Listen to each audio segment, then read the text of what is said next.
Bai, mahaiburu jauna, eskerrik asko.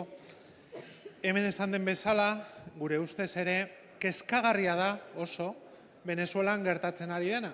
Eta nola ez, gainera, baieztatuta daiteke, Venezuelan gizartea bananduta dagoela. Eta horren aurrean, neurriak, fede honeko neurriak hartu behar direla. Eta gutxi balitz, ikusten da, nola, Venezuelako gatazka, barne gatazka baten bihurtu dela estatuan. Eta horren aurrean zer egin, edo zein da gure jarrera.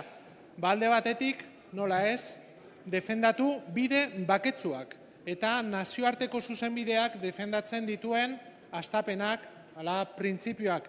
Eta hor dago nazio batuen deklarazioa gaur bertan, eta baten batek esaten zuen, eztabaida faltsua ez dela defendatu behar. Ez, nazio batuek esan du defendatu behar direla bide baketsuak eta gainera proposatu du Uruguayen egongo den foro baten hor biltzea Venezuelako gizarteko zati biak ea bilatzen duten akordio bat. Nik badakit ez dela erreza. Ez dela erreza, gatazka gehienak edo guztiak ez diren errezak. Baina joan gaitezke nazioarteko zuzenbideak defendatzen dituen balioak defendatzera, zen bestela ez luke zentzurik eukiko. Baten batek esaten zuen ere, segurtasun juridikorik ez dagoela gaur egun estatuko bozeramaileak, presidenteak aurrera eraman dituen ekimenetan, eta ni ados nago, segurtasun falta bat dagoela, eta